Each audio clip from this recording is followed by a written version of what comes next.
guys, samahan nyo ako. Tara. Boom!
Alright, good morning, good afternoon, at good evening po sa lahat ng viewers natin all over the world.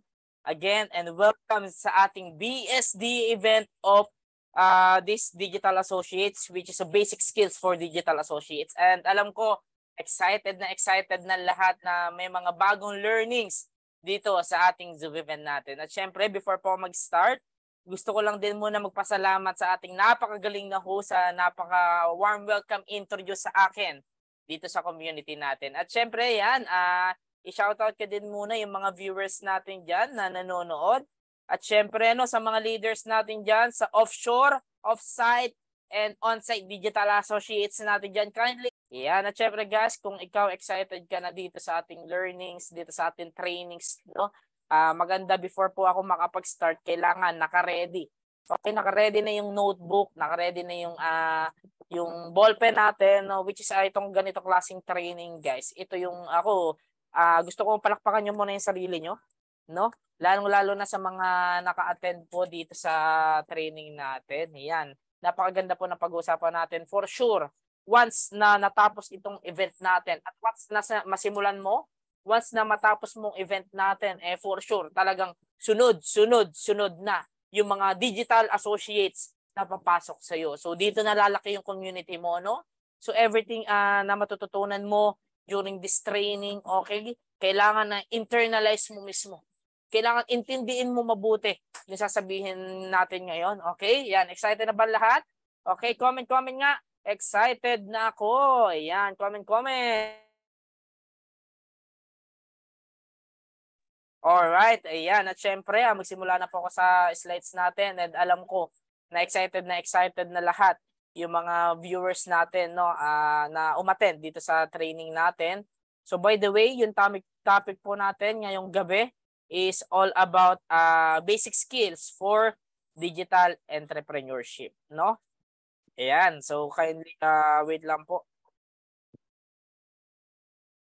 Alright, ayan, excited na daw, sabi ni Sandy Jane Parista. Andi dito rin, sabi ni Mr. Hyper. Ganon din si JR Brogada. Ayan, excited na daw na malaman yung mga skills na kailangan nila na matutunan through this community. Okay guys, ayan. At syempre, nag-share screen na po ako. Nakikita ba? Audible ba? Type 1 niya kung audible. Ayan, type 1 naman kung audible at clear po yung ating slide. So, by the way guys, again, before po mag-start, magpapakilala po ang inyong lingkod, no? So, by the way, this is Engineer Ezra Liat, one of the managers dito sa community natin. At the same time, ako po yung magte-train sa inyo ngayong gabi, okay? At syempre, ako po yung founder ng Swan Dauntless, kaya kaway-kaway dyan sa mga Swan Dauntless natin, no? So, yung pag-uusapan natin right now is all about 5 basic skills for digital associates. So ito yung kailangan mong basic skills na kailangan mong matutunan at malaman, lalong-lalo na kung gusto mo lumaki yung network mo, kung gusto mo lumaki yung community mo. Kasi guys, ito lang yung sinundan ko step by step. Ito lang yung minaster ko. Okay, na skills na talagang nakatulong sa akin, kaya nagkaroon ako ng maraming achievements dito sa community natin. Okay? Ayan. At syempre, ito po yung 5 basic skills for digital associates. So, kailangan tinitake down note nyo yan. So, number 1 is prospecting, no? Number 2 is inviting. Number 3, presentation. for closing, and lastly is follow-up. So dito po iikot yung training natin right now, no? So ito yung mga kailangan mo malaman, no? Number 1, syempre dyan is prospecting. Pag sinabing prospecting, okay, ano ba muna, alamin muna natin kung ano ba yung prospect. Yung prospect is simply as yan yung client mo. Siya yung potential na bumili sa tindahan mo. Okay? Ang prospecting naman na sinasabi natin, which is the process of looking for qualified prospect. Siyempre, alam natin na halos lahat kliyente. Halos lahat pwede talaga na maging kliyente natin. Siyempre, tayo, iisa lang tayo. Tama? Siyempre, dapat kina-qualified natin kung sino ba yung dapat natin unahin, mga kaibigan. Parang ganito kaibigan, for example, okay? Alam naman natin sa business natin, yung sinishare natin ng opportunity, para maging part ka, okay? Siyempre, may puhunan to kasi negosyo tong pinag-uusapan natin. Tama? Siyempre, okay, for example, meron dalawang senaryo. May isa estudyante, may pangalawa, manager. Sa tingin mo kaibigan, i-comment mo, sino yung una mong kakausapin? Okay, yung estudyante pa or yung manager? Ayan, comment natin dyan sa section box natin.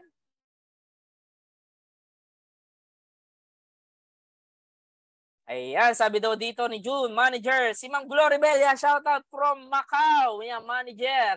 Sabi din ni Mark Jovan Cadiz, manager. Siyempre naman, bakit ako mag-i-invest ng oras doon sa taong alam ko, kumbaga wala namang pera. Alam niyo guys, napaka-crucial ng prospecting. Ito yung pinaka-kailangan yung i-master talaga, no?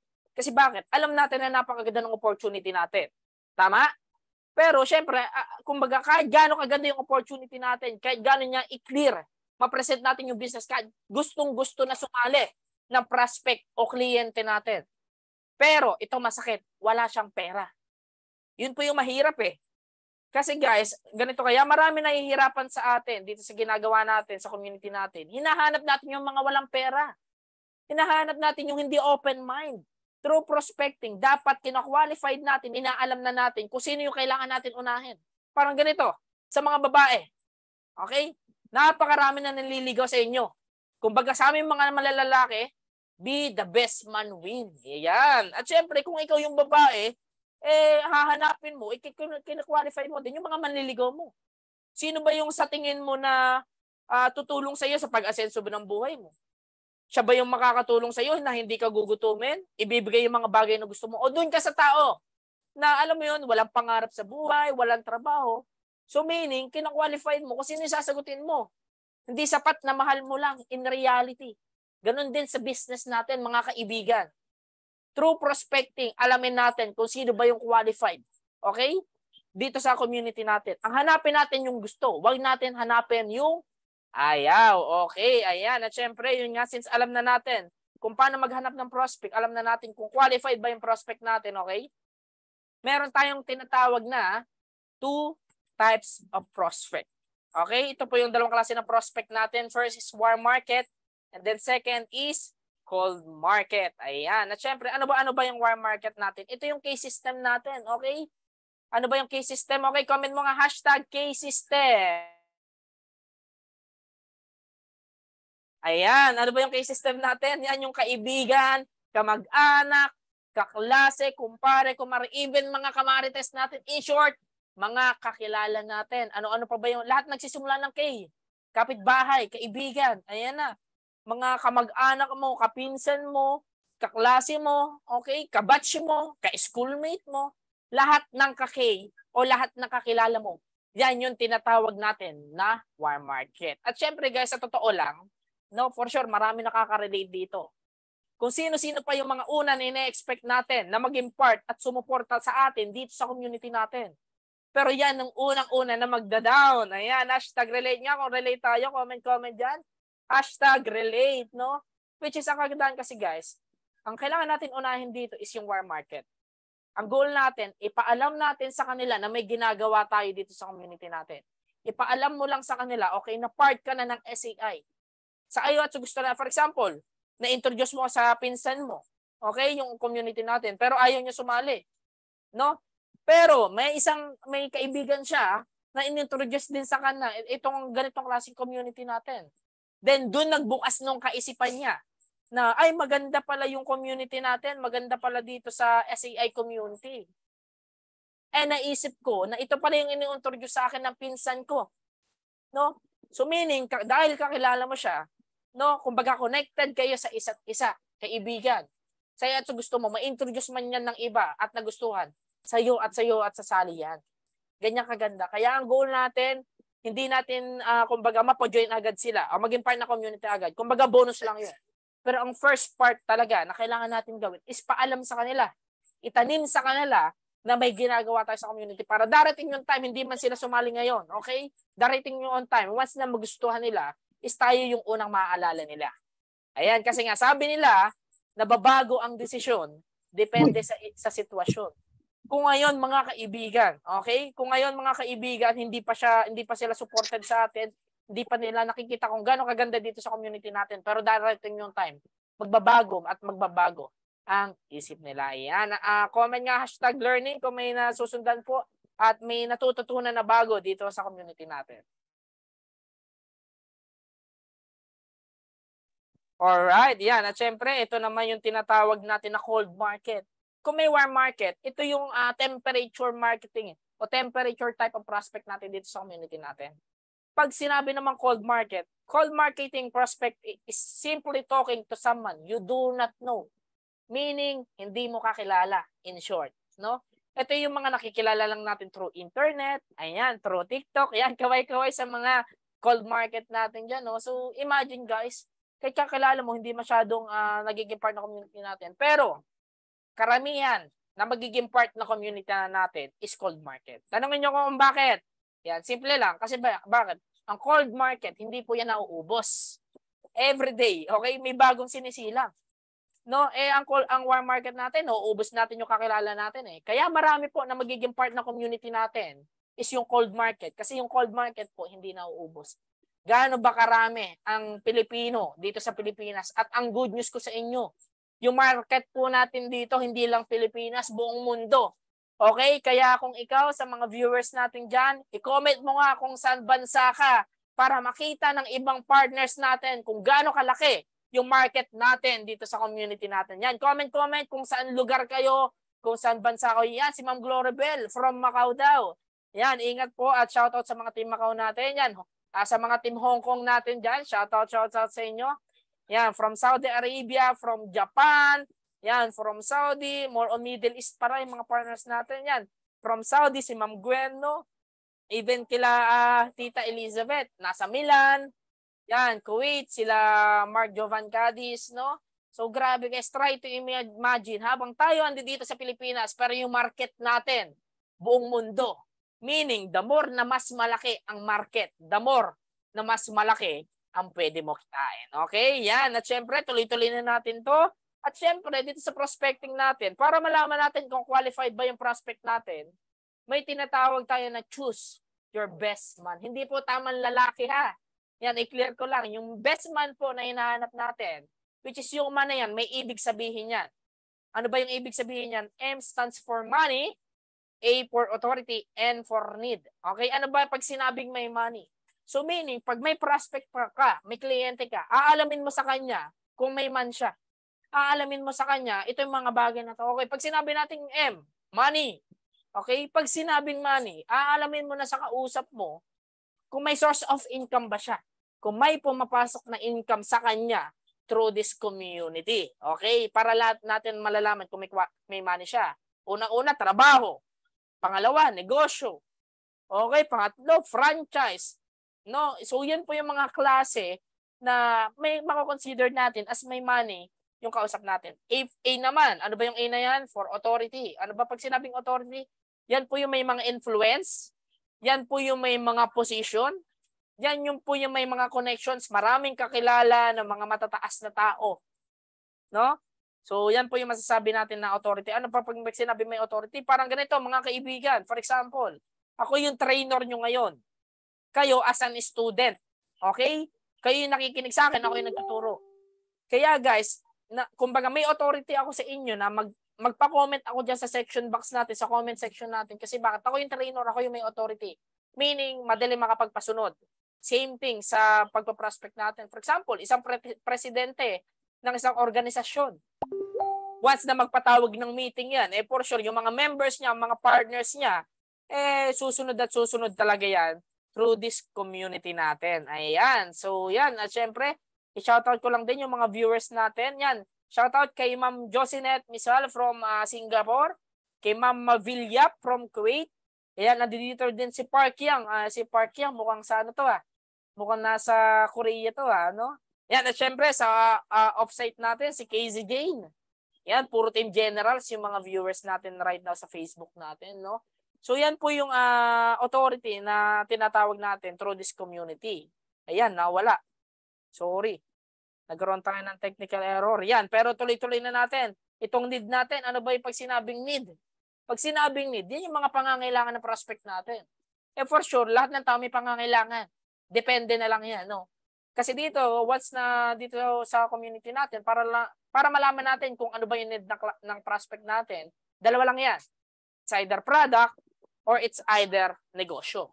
Alamin mo sa kausap mo kung ano ba yung kailangan niya talaga. Hindi yung mag-offer tayo na mag-offer. Minsan, kailangan ng prospect natin yung produkto pero ino-offer natin yung business. Vice versa. Minsan, additional source of income yung kailangan ni client natin pero tayo, offer tayo ng product. So, kailangan alamin natin guys no, kung ano ba ang kailangan ng prospect natin. Yan. Malinaw po ba? Okay, yan. At syempre, may tinatawag tayong prospect A, prospect B, and prospect C. Okay? Paano ba pag sinabing prospect A, B, C? Yan po yung malalaman natin kung yung higher class na prospect natin, kung may mga middle class, okay? Or may mga sakto lang, yung mga lower class natin, no? Na prospect natin. At syempre, tayo as a negosyante, gusto natin yung madaling kausap. Gusto natin yung yung madaling maging part na community natin. Tama? Kaya guys, mga kaibigan, so syempre, kung tayo papapiliin, gusto natin yung higher class na. Yung madaling kausap, tama? At syempre, para natin malaman natin yung prospect A natin, o yung higher class na prospect natin na tinatawag, kailangan meron siyang tatlo. Okay, i-list note nyo to guys Pag sinabing prospect A, kailangan meron siya ng tatlong man. Meron siyang money, meron siyang authority, and meron siyang needs. Okay? Kapag meron siyang tatlo, mako-consider natin as prospect A yung kausap natin. Paano naman kung prospect B naman? Simple lang yan. Meron siyang dalawa dun sa tatlo. Okay? Ano ba yung dalawa na yon? It's either meron siyang money and authority pero walang needs, or authority and needs pero wala siyang money, or money and needs pero wala siyang authority. Yan po natin masasabi kung prospect B yung kausap natin. And then prospect C, okay? Which is need. Usually, ayan na yung mga estudyante, mga tambay, yan yun naman yung prospect C natin. So, syempre, as a negosyante, okay, comment mga dyan, #negosyante.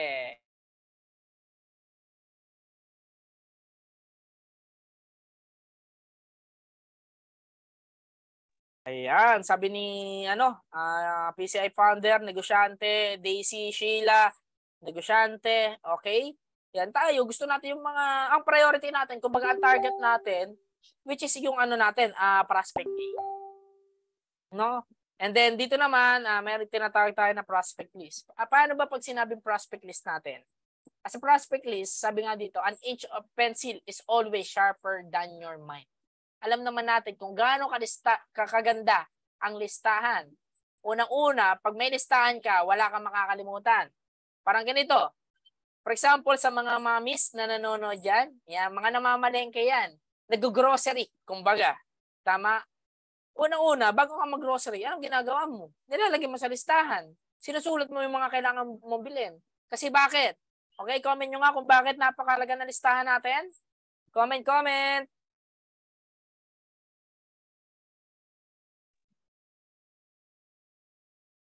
Ayan, para daw di makalimutan. Para hindi sumobra, para hindi magkulang. Ayan, sana all, hindi nagkukulang, no? So yan, sabi ni Mama Marilu, walang makalimutan, para di makalimot. Ayan na, no? Kumbaga, which is totoo naman. So same lang din sa prospect natin na kailangan sinusulat natin yan. Okay? Sinusulat natin kung ano bang pangalan ng prospect natin, kung taga saan, ano ba yung mga bagay na napag-usapan natin, no? Parang ganito kaibigan, ito yung sample ng prospect list natin. Ayan, i-edit natin 'yon, no? So kung makikita nyo guys dito, yan no, itong name, Ayan. And then, meron location, kung saan lugar siya ngayon, details, kung taga saan ba siya, kung ano ba yung trabaho niya, okay? Kung ilang kontrata na ba sa abroad, gano'n nakatagal, kung ilang taon, anong family status niya. Parang ganito guys, parang hindi natin makalimutan yung prospect natin, yung listahan natin. For example, itong cold marketing prospect list natin, si Maria Clara na taga Saudi, ang trabaho niya domestic helper na taga Laguna dito sa Pilipinas and 28 years old and single mom which is 3 years na sa abroad. So alam ko yung mga bagay na importante sa kanya kasi sa dami ng nakakausapin natin dito sa community natin. For sure, may mga makakalimutan natin. Simple lang. For example, may mga bago kang friend na kakilala sa school na lang. First day of school mo. Okay? At syempre, papasok ka, hindi mo kakilala lahat. Nag-introduce your name isa-isa yung mga kakaklase mo. Kinabukasan ba, kilala mo na agad sila lahat? Di ba hindi? What if may listahan ka? For sure, hindi may makakalimutan. Same thing lang din sa business natin. Kaya guys, okay, ano ba yung kailangan natin gawin dito na magkaroon tayo ng prospect list? Ayan. At syempre, meron naman tayong tinatawag na target market and where to find prospect. Ngayon, alam na natin kung paano ika-qualify yung prospect natin. Alam na natin kung sino yung uunahin natin. Alam na natin kung sino ipa-priority natin. Okay? Syempre, mostly may mga target market tayo. Depende na lang. Mostly naman, andi dito, may mga negosyante tayong business partners. May mga OFW tayong partners. May mga empleyado tayong partners. No, may mga negosyante tayong partners. So, depende sa magiging target market natin. For example, na lang ganito, isa kang OFW. Syempre, wag mo na ilay yung target market mo. Kailangan, kumbaga same thing kayo na situation. Kasi una-una, kung same thing kayo na situation, since OFW ka din, alam mo na agad kung ano yung concern na kausap mo. Alam mo na agad kung ano ba yung pangangailangan niya. Tama? Parang ganito, hindi ka naman mag-abroad na walang dahilan eh. Mostly o karamihan, based on statistics, mas mataas yung percentage ng, alam mo yon, kailangan ng financial ng mga kababayan natin OFW, kaya sila nag-abroad. Mostly, alam mo na agad nila. Kung kailangan nila ng financial, simple lang, ano kailangan mo offer? Business opportunity. Another program, another source of income na pwede makatulong sa kanila based sa kanilang problema. No? At napakahalaga po na market na target market na yan. Yan, for example, ito mga bansa ng target market natin. Yan, sa Asia, Middle East, and Europe. At syempre, yun nga, where to find prospect. Paano ba natin maghanap yung mga kliyente natin o prospect natin, no? Meron tayong tinatawag na warm market. Ayan, pwede nyo siya ma-prospect via text, via call, or personal approach. Meron din tayo through Facebook, through Instagram, TikTok, mga dating app, and WhatsApp. So yan po yung mga marketing tools na gagamitin natin para makahanap tayo ng prospect. First is ganito. Ito po yung step by step na kailangan nyo sundan. Kung ako sa inyo, mga kababayan, mga partners natin dyan, mga digital associates natin dyan, mag-screenshot na kayo. Mag-take down notes na kayo. Okay? Yan, for example, first you must have on Facebook, for example, no? A Facebook, then yun nga, ang kailangan lang natin gawin is just to log in. After natin ma-login, may makikita dyan kayo na search button. Okay? I-click natin yung search button. So ito guys, again, ituturo ko sa inyo kung paano mag-prospect, maghanap ng kliyente through online. Na ang magiging market mo, kumbaga worldwide talaga. Parang ganito, kami dito sa Pilipinas, pero yung market namin international. Kasi ganito, for example, nag-search ka na, after mo mag-search, ang itatype mo dyan o ilalagay mo dyan is OFW community. Once na may OFW community na, and then, ang susunod mo naman kung saang lugar, kung saan bansa. For example, taga Riyadh, Saudi Arabia ka, taga Switzerland ka. Kung makikita mo dyan, OFW community in Riyadh, Saudi Arabia. For example, kinilik ko dyan yung Saudi Arabia. Okay, try to imagine guys, kung gaano karami ang members dyan sa group na yan.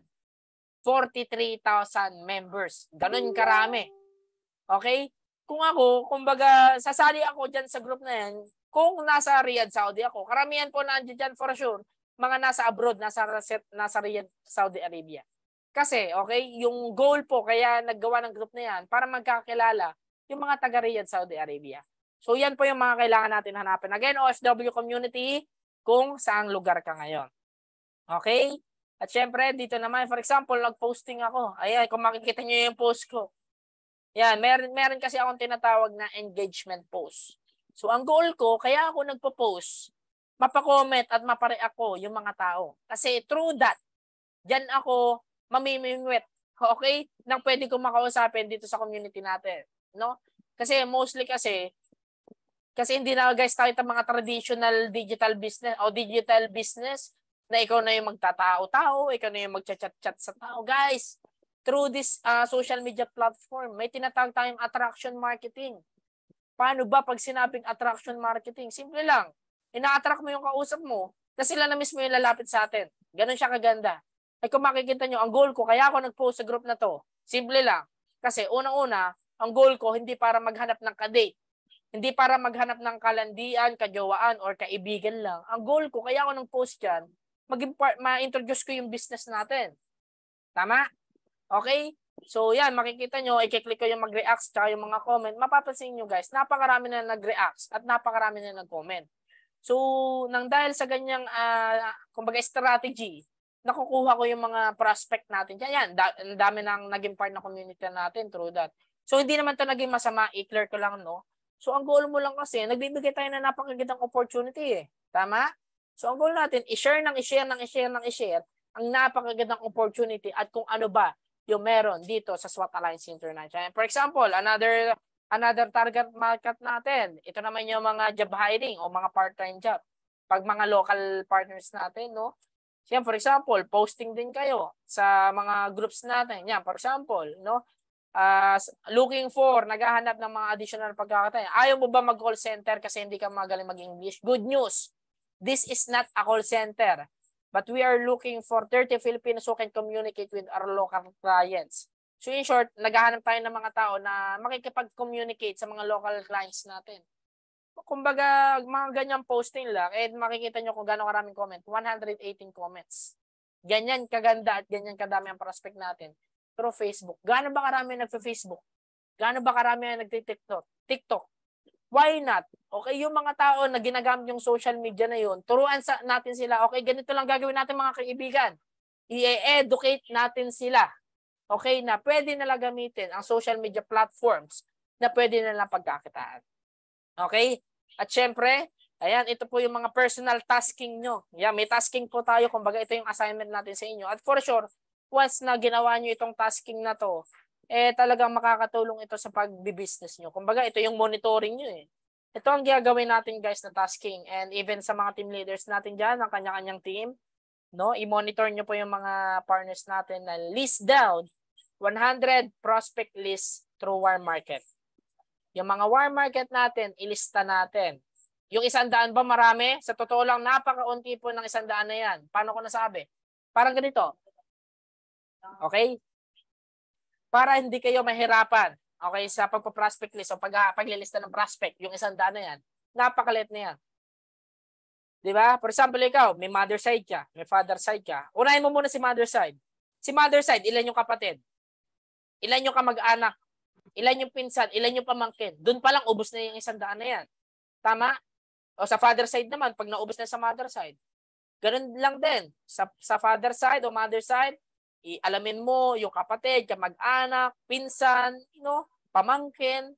So, diyan mo makikita na napakarami ng prospect natin. Throughout your sa circle of family mo pa lang, yung 100 napakaunti niyan. Ano pa?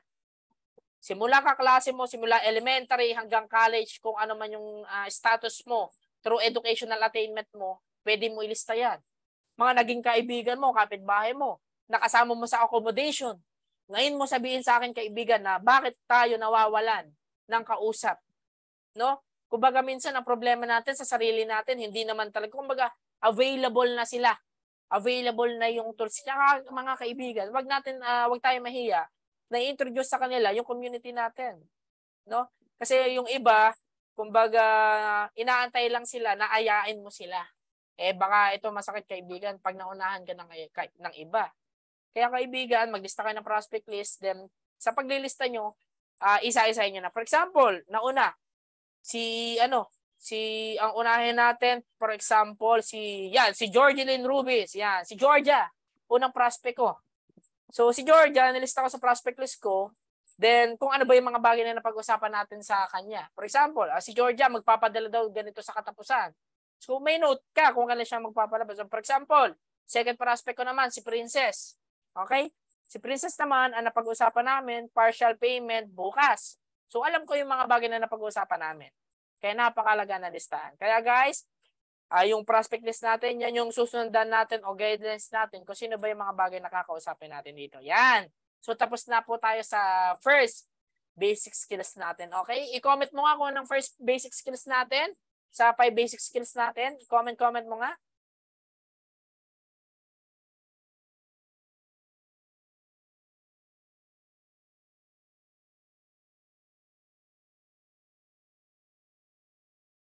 Ayan. So, done na po tayo sa prospecting natin. Yan, okay lang ba sa mga viewers natin? Pag may onting tanong, onting sagot tayo. No? Pag may mga pinapakomment tayo, guys, try to, kumbaga, i-feel natin yung ganitong energy, yung ganitong learnings. Kailangan may participation tayo. Kasi naniniwala ako, the more na may participation tayo, kaibigan, mas na-internalize natin, mas naiintindihan natin, kaysa kinig lang tayo na nakinig. No? Ayan, second basic skills natin, invitation.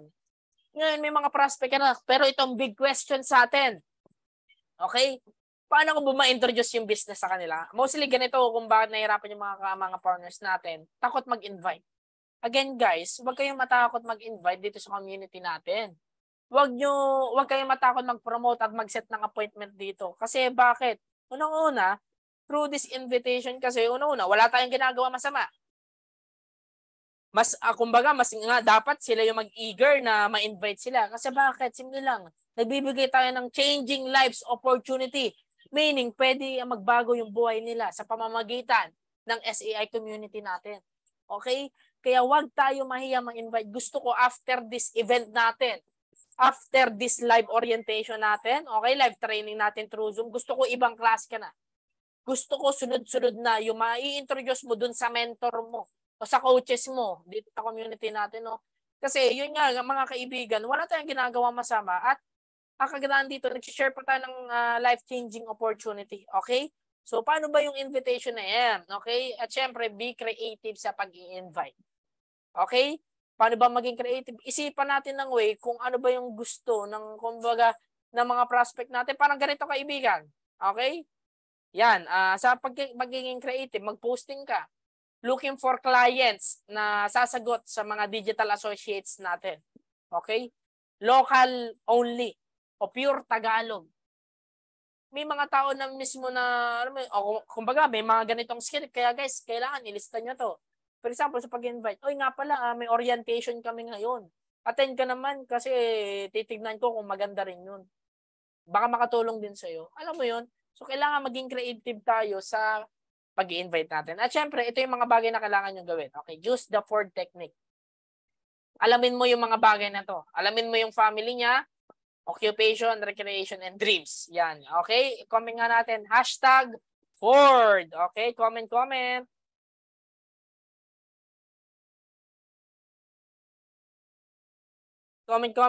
#Ford. At syempre, ayan, ako rin muna yung mga viewers natin sa, natin, sa FB Live natin and sa Zoom. Yung guys, no, imagine gano'ng kaganda yung community natin. May live tayo sa Zoom, may live tayo dito sa FB.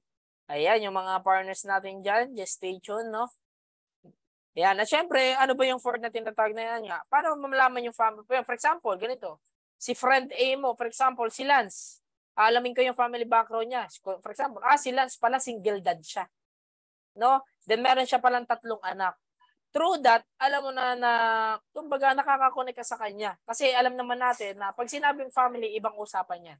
Occupation, kung ano ba yung trabaho ni Lance.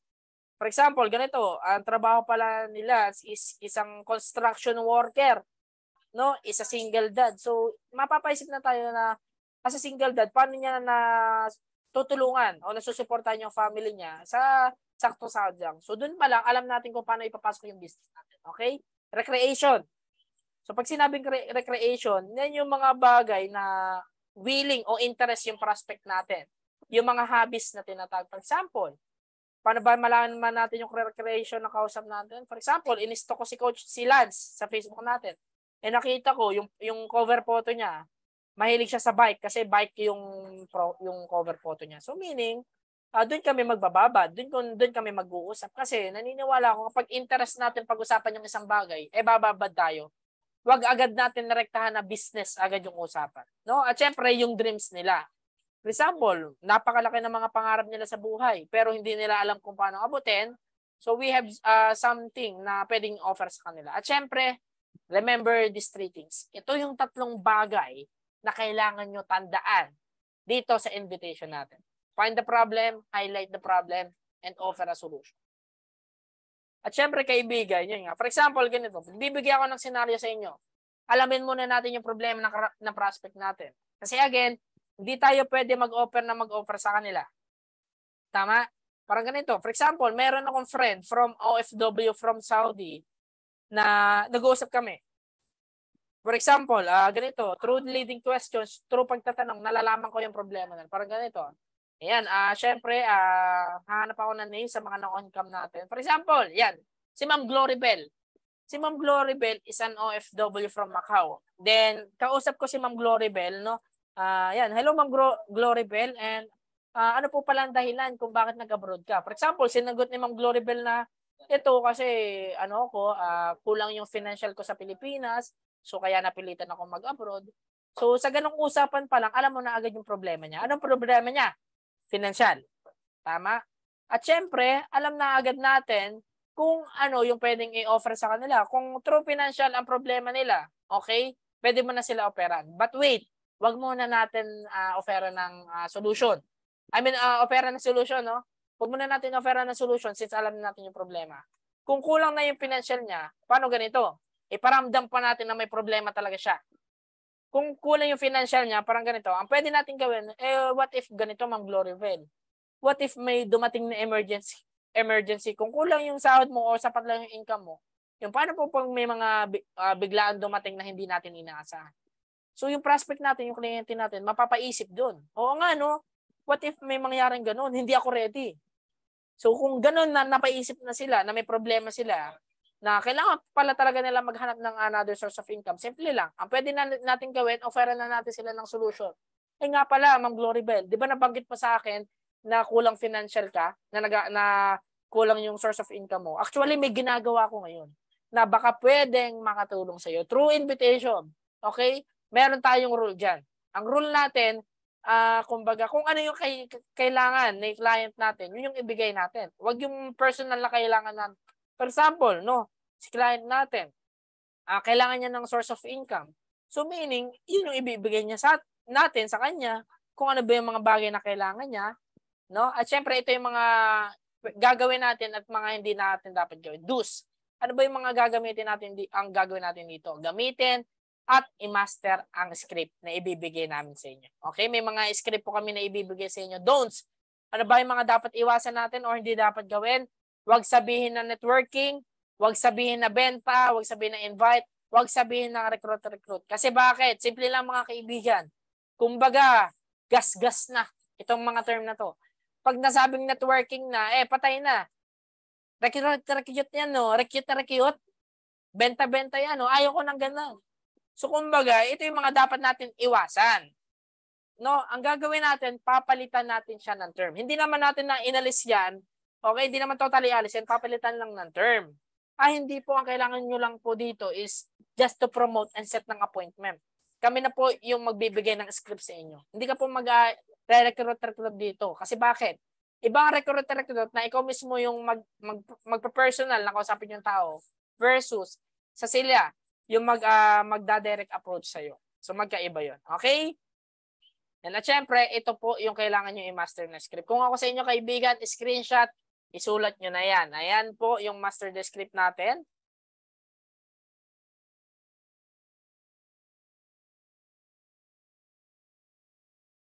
Ano ba yung mga script natin, mga kaibigan? For example, ito. Anong work mo dyan? Gaano ka na po katagal dyan?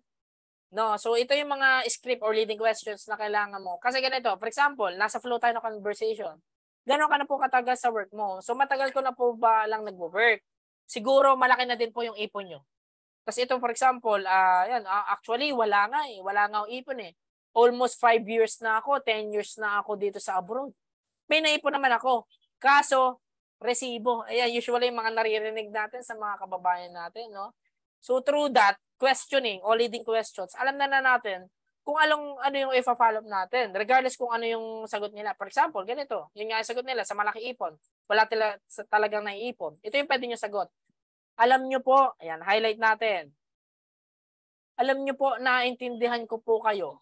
Kasi usually talaga ng mga kakilala ko, OFW, di nakakaipon. Kasi yung kinikita nila, isapat lang talaga sa ipinapadala nila sa family nila, and minsan kapos pa. Tama po ba? So kailangan lagi nag-e-end sa questions para lagi may sagot si prospect natin. For sure, once na yan yung makaka-relate talaga yung mga prospect natin. Ito naman yung second script na susunod natin. Pero maiba pala ako. Curious lang ako. What if, yan, kumita to, no? What if kumita ka ng extrang 10,000 to 20,000 per month aside sa kinikita mo sa abroad? Tingin mo ba malaking tulong na yun sa'yo sa family mo?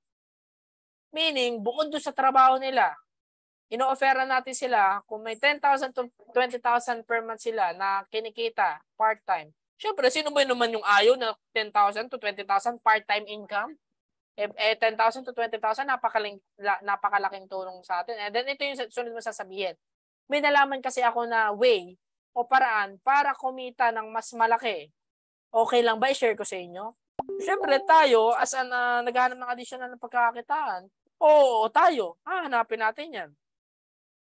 Kung umuo naman yung kausap natin, sige po, ganito. Ipakilala ko po kayo sa taong nag-mentor sa akin at tumutulong sa akin. Imagine mo, okay, ganito yung script sa pagkakilala. I-build up mo yung mentor mo or yung taong kakausap sa prospect mo. Ganito ang pwede natin gawin. Imagine mo, dati siyang engineer, pero dahil sa community natin, na-hit niya yung first million niya at nagkaroon ng property, kumita ng malaki at higit sa lahat, marami na siya natutulungan na mga kababayan natin.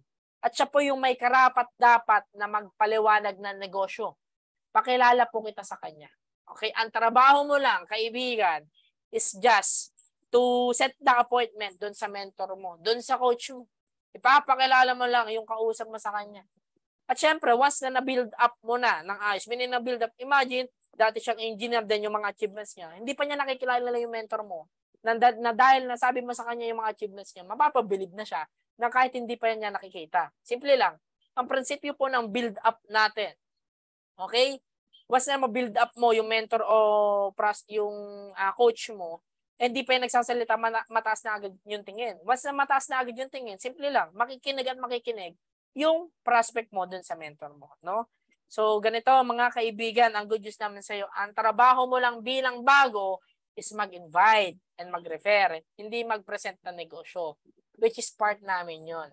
Yun na yung tulong namin para sa inyo. Ganun ba kaganda, ganyan kaganda dito sa community natin. Ang trabaho mo lang is just to promote, is just to prospect, and through invitation, promote and set ang appointment. Kami na bahala mag-present ng business para sa iyo. Ayan. At syempre, yan. Are you learnings ba sa invitation and prospecting natin? Yan po yung first two basic skills na kailangan mo matutunan. No? For sure, no, once na yun nga, matapos itong live event natin, alam ko excited din natin na i-apply itong community natin. No? Yan. Pangatlong skills na kailangan mo malaman is presentation. No?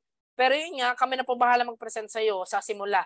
Kasi alam naman namin na since nagsisimula ka, kailangan mo ng guidance ng mentor mo. Okay?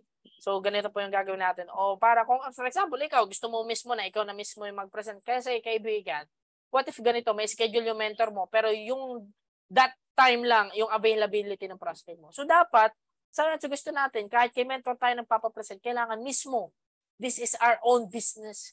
Negosyo natin to. Okay? Once na maging part na community natin, okay, negosyo mo yan, kaibigan. Kaya kailangan yung mga pasikot-sikot, yung mga basic skills, kailangan mong matutunan yan. Ano ba yung kailangan natin i-present dito? Kailangan alamin natin yung company natin, kung gaano na tayo katagal. Kailangan alamin natin kung sino may mga may-ari. Kailangan alam natin yung produkto. Baka mamaya makatulong yung produkto na ino-offer natin doon sa tao. Kailangan alam din natin yung marketing plan. Paano ba kikita once na maging part dito sa community natin? At syempre, itong type of presentation naman natin. Okay? One-on-one presentation. Ito yung mga klase presentation natin, which is one-on-one, yung dalawa lang kayo, may home party na tinatawag. Ito yung mga offline days, no? Kumbaga, ito na yung mga Zoom meeting natin kung sa ngayon. Pero yung home party that time, yan po yung sa probinsya, for example, o sa bahay. Yung mga kaibigan mo, yung mga prospect mo, sila yung papapuntahin mo sa bahay nyo. Then, doon kayo magpe-present ng business. Yun. Like yung iba naman, yung online presentation through Zoom, through Facebook Live, CSL events, no? Then, at syempre, yun po yung presentation natin. Then, ang kagandahan, yung part na po yun sa amin yun. Ang trabaho mo lang i-invite dun sa prospect natin, no? At syempre, ito naman yung pang-apat na kailangan natin dito sa prospect natin is closing. Yan, ano ba yung closing na to? So, ito yung closing dito natin pag-uusapan, okay? Kung kailan yung padala ng prospect natin, kung kailan niya sisimulan, kung magkano ba yung starting package niya na i-avail. Okay, kasi bakit? Minsan kasi, gusto natin sumali yung tao, hindi naman natin kino-close, nahihiya tayo. Parang ganito mga kaibigan, open mind na. Napakaganda ng presentation ng mentor mo. Napakaganda ng, kumbaga, gusto na sumali. Okay? Pero ikaw, hindi mo naman tinatanong kung paano. Hindi mo naman tinatanong sa kanya kung kailan siya sasali. Okay? Guys, kaibigan, wala pong kumbaga, uy, sasali ako sa iyo. Uy, magjo-join ako sa iyo. Magiging part ako ng community. Ipapadala ko na yung pera. Yung prospect na mismo, wala pong ganun. Kung meron, onti lang. Pero karamihan na magko-close po ng deal tayo. Sa closing po, ang pag-uusapan natin dito, kung paano ba sila magiging part ng community natin na magiging official. Ito yung mga techniques once na nagko-close tayo ng deal. Okay, send the application form. Ano ba yung application form natin na yan? Yan. Kumbaga, yan po yung pinapa-fill upan natin sa kanila para once na maging part sila ng community is ready na yung mga paperworks natin. Okay? At syempre, close the deal ASAP. Ano ba yung ASAP? As soon as possible. Wag, kumbaga, sa closing po kasi, okay, yung excitement ng isang tao, nawawala po yan 24 to 48 hours rules. 48 hour rules. Yan, bulol po yung mic natin, no? So, 24 to 48 hour rules. So, kailangan guys, kumbaga, ganun yung oras po kasi nawawala yung excitement ng isang tao. So, kailangan maklose natin as soon as possible. Kailangan meron tayong malinaw na usapan kung kailan ba siya makapagsimula agad. Know the selling point. Based sa pangangailangan niya, ano ba yung selling point? I-recap natin parang ganito. Based on your problem, di ba nasabi mo, for example, di ba Coach Mark, nasabi mo na kulang, kumbaga, kulang yung financial mo, gusto mo magkaroon ng additional source of income. And for sure, since na-present ko sa yung business, for sure makakatulong yan based sa problem mo. We offer the solution. Yan yung pinaka-selling point natin kung alam na natin yung problema ng isang prospect natin. Know the need of prospect, ganoon din yun. Lead the conversation by positive questions. Hindi po yung, di ba maganda? Di ba maganda po yung presentation? Wag na. Kailangan dinedeclare natin na maganda talaga yung presentation. Parang ganito. Kung mapapansin nyo, pag pumupunta tayo sa malls, for example, minsan nga, alam nyo ba kung bakit takot na takot yung mga tao na pumasok sa malls at magtingin-tingin? Simple lang. Pinupuntahan agad ng sales lady. Tinatanong agad kung ano yung size nila. Kasi may offer agad. Parang ganito. Napakagaling po ng mga sales lady mag-close ng deal. Once na alam mo, yung tumitingin ka pa lang, tinatanong ka na kung agad kung ano size mo. Kung alam na yung size mo, ma'am, ito po, bagay sa inyo itong size na to, tapos ganitong kulay. For sure, bagay na bagay to sa inyo. Hindi na tinatanong ng sales lady. Okay? Kung bagay ba sa kanya. Sinasabi na, ma'am, ito po bagay sa inyo, bilhin nyo na. Actually, nakasale to ngayon. Tinatanong ba ni sales lady, ma'am, bilhin mo na to. Nagmamakaawa ba sila? Nagtatanong ba sila kung maganda ba yung binebenta nila? Kailangan tayo as a prospect, kumbaga alam na natin na maganda talaga itong pino-offer natin. O ito, maging part ka na, padala mo na. Ganun dapat ang usapan natin dito. Padala mo na bukas para masimulan na natin at mapagtulungan na natin yung community natin. Okay? Ganyan po mag-close ng deal. At syempre, meron tayong tinatawag na ABC rule. Kaibigan, kung ikaw hindi ka pa marunong mag-close ng deal, ito po yung pinaka-solution. Actually, pag na-apply natin, ito kahit 90% nga ma-apply na, kumbaga ma-apply natin itong ABC rule, 90% po na magjo-join ang magiging part na community natin yung tao sa atin. Napakaganda po ng ABC rule natin. Ano ba yung ABC na yan? So, ABC means advisor, bridge, and client. Meron tatlong taong involved sa ABC rule natin. For example, A for advisor, yan yung mga mentors natin, Yan yung mga coach natin. Okay, yan yung mga sponsor natin dito sa community natin. So bridge, ikaw. Client, si prospect natin. Okay? So as a bridge, for example, meron kang kaibigan, no? Na-introduce yung business natin. Meaning, ikaw yung bridge. Ikaw yung magpapagitan sa usapan ng dalawa, no? So si advisor, yan yung magbibigay ng advice calls mo. Client, yan yung prospect namin. Parang ganito. Okay? So ito yung format. Name ng advisor, background, achievement, sabihin ng makinig na mabuti.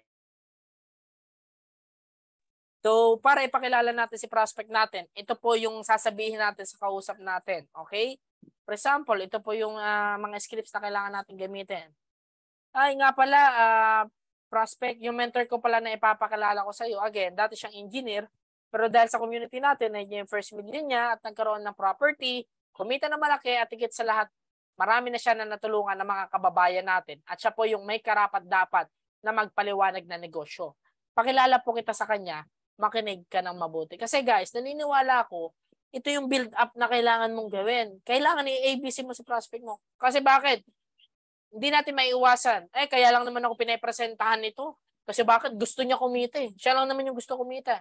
What if may ibang tao na magkuklose ng deal para sa kanya? Para maiwasan yung mga ganong kaisipan. Okay? At syempre, ayan, once na ma-build up na natin, after mo ma-build up yung mentor o coach mo, gagawa ka ng GC. Okay? Ito po yung step by step magagawin mo. After mo gumawa ng GC, ikaw, yung coach mo, yung mentor mo, at yung prospect mo. At syempre, once na makagawa ka ng GC, ikaw ang unang magme-message sa GC nyo na gagawin. Okay? Ito po yung script, no? Kumbaga, hinahain na sa inyo yung pagkain, kakainin nyo na lang. Sasabihin nyo na lang sa prospect nyo. For example, ikaw, hello friend, nga pala, pakilala ko nga pala sa iyo yung mentor na sinasabi ko kanina. Siya pala, si mentor Ezra, for example. Si Coach Ezra. Ikaw again, follow up naman. Hello mentor. Hello mentor Ezra, nga pala, pakilala ko po sa inyo yung friend ko. For example, si Ruben. Yan, interesado po siya malaman ang negosyo, no? Kumbaga yan, reminder, importante na ma-build up mo na maayos ang coach o mentor mo sa prospect mo. Mas madali makuha ng coach o mentor mo ang tiwala ng prospect mo pag na-build up mo na siya, no? So, syempre, as a bridge, kailangan ikaw yung mamamagitan dun sa client and dun sa advisor. Parang ganito. For example, again, may kaibigan ka o may girlfriend o boyfriend ka. Dinala mo sa bahay nyo. Anong ginagawa mo? Ikaw as a bridge, okay? Pinapakilala mo yung girlfriend mo ng maayos dun sa magulang mo. Parang ganito. Hello Coach Jun. Ayan, hello nga pala Papa Jun. Yan, pakilala ko nga pala sa iyo si girlfriend ko, ganito. Okay? At yun nga, girlfriend, ito naman si Papa Jun. Ayan, so meaning ikaw yung nagiging bridge. Tapos same thing sa business natin. For example, i-relate ko naman sa business natin. Ayan, yung mga naka-open ko yung na-example ko. Nga pala, for example, si Coach Kurt natin, siya yung mentor ko. May prospect ako, si Gerald. Hello mentor nga pala. Hello mentor Kurt. Pakilala ko nga pala sa inyo yung friend ko na si Gerald. Yung napag-usapan po namin ni Gerald is mag-start daw pala po siya dito sa community natin. Any advice lang po na pwede mong ibigay sa kanya. So ikaw as a bridge, pinapakilala mo yung mentor mo sa client mo, and then sasabihin mo kay advisor mo kung ano ba yung mga bagay na napag-usapan nyo. It's either may tanong siya, may objection siya, may mga concern siya, okay, at kung kailan sisimula. Para as advisor, nabibigyan na kaagad ng preview na sasabihin niya. Based sa details na sinabi mo, doon na pag-aaralan ng mentor kung ano ba yung best punchline, best approach na pwede natin ibigay sa kanya. Ganun po ang closing. And then, ang kagandaan, minsan, si ABC na po, si advisor na po yung nagka-close ng deal para sa inyo. Again, yan po. Number 1, prospecting. Number 2, invitation. Number 3, presentation. Number 4, follow-up. And lastly, okay, yung follow-up natin. Okay, formalized closing. Number 5 is follow-up, no? Which is, ito naman, which is create a follow-up list. Ito yung mga tao na na-close na natin kung kailan ipapadala. For example, yan, si Ezra Liait, August 25, magpapadala siya ng 195,000. Coach, ba't ang laki 195,000? Again, alamin nyo po kung ano yung SWOT max natin. Kasi dito, in just 3 easy steps natin sa SWOT-MAX natin, worth 195,000 na kapital. Okay? 1.2 to 7.2 million program ang pwede mo kitain dito. Kaya kaibigan, okay? At yung mga qualified lang dito, kung may 100,000 pataas ka na pwedeng i-invest dito, tanungin mo mentor mo kung ano yung SWOT-MAX. Kasi bakit? Hindi para sa lahat yung SWOT-MAX natin. Kung may 100,000 ka, kausapin mo yung mentor mo. Pagtulungan natin yan. Okay, balik tayo dito. No? Follow up please. For example, si Sandy Jane Parista naman. August 28 magpapadala. 9,990. Starting package daw muna. Okay? At syempre, si Coach Louie Landoy, September 6, which is ngayon, magpapadala pala siya. Okay? Na taga-Italy, magpapadala siya ng partial na SWOT-MAX worth 100,000. So meaning, yung mga taong nakausap mo, for example, hello Coach Louie, Sir Louie, nga pala, di ba ngayon yung napag-usapan natin na padala mo, no? Paano siya ipapadala? Palawan po ba, bangko o GCash? Yan yung mga tatanong mo. Sasabihin sa akin, sa ano na lang, next week na lang. Kasi nakagat ako ng aso eh. So again, ililista mo yan sa follow-up list mo, Louie Landoy, next week na lang. Kasi bakit? Nakagat ng aso. O, for example, after next week, nga pala, magaling ka na ba, Louie? Sir Louie, magaling ka na. Kamusta na yung nakagat ng aso sa'yo? Di ba ngayon na pag-usapan natin? Again, next week na lang. May sakit si ganito eh. O at least, napapollow up natin yung kausap natin kung kailan ba siya magpapadala. Okay?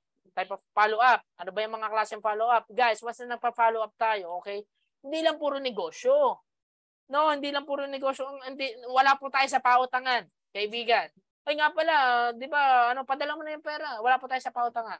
Type of follow-up, parang ganito. Send mo ng mga motivational, inspirational quotes. Para habang pending pa, wala pa yung time na magpapadala siya.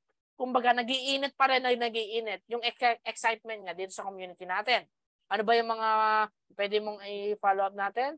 Pwede mong i-send yung mga motivational, mga selfie, okay, mga food, mga business transactions, mga cheques, success stories. So ito po yung mga kind of follow-up natin. Send ka na, for example, every morning, mag-send ka ng inspirational message, motivational message. For example, pag may mga team building kayo, gala kayo, mag-send ka ng mga for follow-up natin. Nga pala, Coach Sir Kurt, ito pala yung banding ng team natin and soon dapat kasama ka na ha. Kumbaga yung tao, napa-follow up na siya through business. At the same time, kumbaga iniisip niya o nararamdaman niya na part talaga siya ng family. Mentoring, ipakausap mo kay mentor. Okay, bonding, i-bonding mo. Training and live presentation. Okay? So fortune is the follow-up. So napakahalaga po na follow-up natin mga kaibigan. No? Through this follow-up, minsan nakakalimutan talaga natin. Kumbaga, napakahalaga po ng follow-up talaga kasi minsan, yun nga, kumbaga minsan katapusan, minsan nakakalimutan na natin kung ano yung napag-usapan natin. So, kailangan mga kaibigan, okay? Alam po natin kung paano yung 5 basic skills dito sa community natin. And that's all po and I hope marami po kayong natutunan dito sa community natin. So with that guys, again, happy Business Day!